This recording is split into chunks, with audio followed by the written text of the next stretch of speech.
ආයිබෝවන් නෝ family kitchen YouTube channel එකට ඔයාලව ගොඩක් ආදරයෙන් අදත් පිළිගන්නවා. අද මම මේ වීඩියෝ එකෙන් ඔයාලට අරන් ආවේ ගෙදර තියෙන ඉතුරුණු පාන් පාවිච්චි කරලා කොහොමද මේ පුඩින් එක හදාගන්නේ කියලා. ඇත්තටම හරිම රසයි, ඉක්මනට හදාගන්න පුළුවන්. අපි දැන් බලමු මේ පුඩින් එක හදාගන්න මම මොනවද ගත්තේ, කොහොමද හදාගත්තේ කියලා. මම අරගෙන තියෙනවා මෙතන fresh milk මිලිලීටර් 250ක්, ඒ වගේම සීනි මේස හැඳි 4ක්, ලොකු බිත්තර එකක්, පාන් පෙති දෙකක්. අපි ඉස්සෙල්ලාම අපි ගත්ත සීනි වලින් මේස හැඳි දෙකක් මෙන්න මේ විදිහට ෆෑන් එකකට දාලා ඒ සීනි ටික කැරමල් කරගනිමු. සීනි ටික කැරමල් කරගද්දි ටිකක් අඩු ගින්දරේ හැඳි ගන්න නැතුව කැරමල් කරගන්න ඕනේ. සීනි එක ඒ විදිහට කැරමල් වෙනකන් අපිට පුළුවන් අපි පුඩින් එක දාගන්න බෝල් එක මෙන්න මේ විදිහට බටර් ටිකක් ගාලා තියාගන්න. ඔයාලා ගොඩාක් ලොකු බෝල් එකක් ගන්න එපා. සාමාන්‍ය පොඩි බෝල් එකක් ගන්න. ඉතින් ඒ අතරේ අපේ සීනි ටික කැරමල් වෙලා මෙන්න මේ වගේ පාටට කැරමල් වුණාම ඇති. ගොඩාක් කළු කරගන්න එපා. මොකද ඒතකොට කැරමල් එකේ තිත්ත ගතියක් එන හින්දා. අපි දැන් ඒක අපි හදාගත්ත බෝල් එකට දාගමු මෙන්න මේ විදිහට.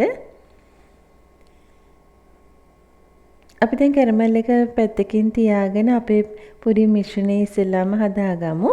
මම ඉස්සෙල්ලාම ගත්ත පාන් පෙති දෙක මෙන්න මේ විදිහට වාටි කපලා අයින් කරගන්නවා. මම මෙතන අරන් තියෙන්නේ දවස් දෙකක් විතර පරණ වෙච්ච පාන් පෙති දෙකක්. ඉතින් ගොඩාක් අලුත් පාන් පාවිච්චි කරන්න එපා. මොකද අලුත් පාන් වල ඇලෙන ගතිය වැඩි නිසා දවස් දෙකක් මේ වගේ පරණ වුණු පාන් පාවිච්චි කරන්න. ඉතින් දැන් අපි පාන් ටික මෙහෙම චූටි කෑලි වලට කපා ගමු. අද මම මේ පොඩි මිශ්‍රණය හදාගන්නේ හෑන්ඩ් බීටර් එක පාවිච්චි කරලා. ඉතින් ඔයාලට පුළුවන් මේක මේ විදිහටම බ්ලෙන්ඩර් කප් එකට දාගෙන බ්ලෙන්ඩර් කප් එකේ හදාගන්න. මම ඉස්සෙල්ලාම ගත්ත පාන් කෑලි ටික මෙන්න මේ විදිහට බෝල් එකකට දාගත්තා. දැන් මම ඒකට එකතු කරගන්නේ ෆ්‍රෙෂ් මිල්ක් ටික. මේ ෆ්‍රෙෂ් මිල්ක් රත් කරලා නැහැ. රත් කරන්න අවශ්‍ය නැහැ. ඔයාලා කෙලින්ම එකතු කරගන්න. ඒ වගේම ඉතුරුන සීනි ටිකත් මම දැන් මේකට එකතු කරගන්නවා. අපි දැන් පාන් ටික හොඳට කිරියකේ පොඟවා ගමු.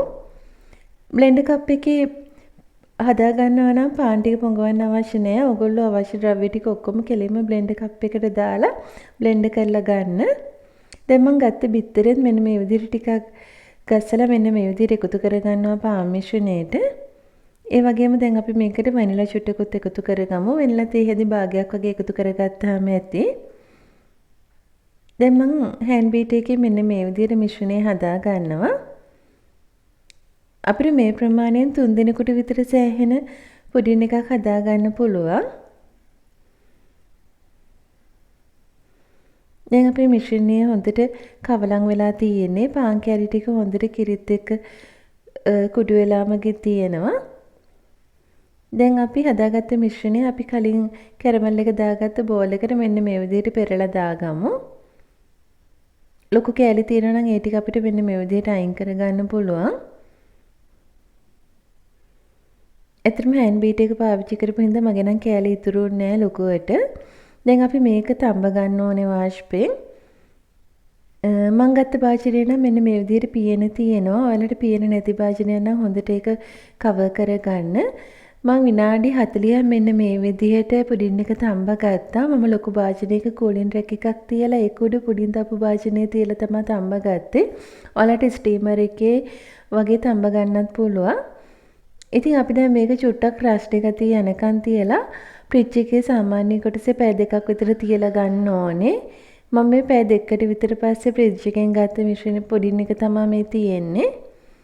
අපි දැන් බලමු අපි හදාගත්ත පුඩින් එක කොහොමද කියලා. මේ බලන්න ගොඩක් ලස්සනට ඒක තියෙනවා. ඒ වගේම හරිම රසයි. ඉතින් ඔයාලත් හදලා බලන්න. ලොකු දේවල් ඕන කරන්නේත් නැහැ. ගොඩක් වෙලාවක් යන්නේත් නැහැ. ඉක්මනට හදාගන්න පුළුවන්. ඉතින් හදලා බලලා හොඳයි කියලා හිතනවා නම් ලයික් එකක් කමෙන්ට් එකක් දෙන්න අමතක කරන්නත් එපා. channel එකට අලුතෙන් එකතු වුණු කෙනෙක් ඉන්නවා නම් subscribe කරලා මාත් එක්ක දිගටම රැඳෙන්න කියලාත් ආරාධනා කරනවා. තවත් මේ වගේ වීඩියෝ එකක් අරගෙන එන්නම්. වීඩියෝ එක නැරඹුවාට ගොඩාක් ස්තුතියි. සුබ දවසක් ඔයාලා හැමෝටම.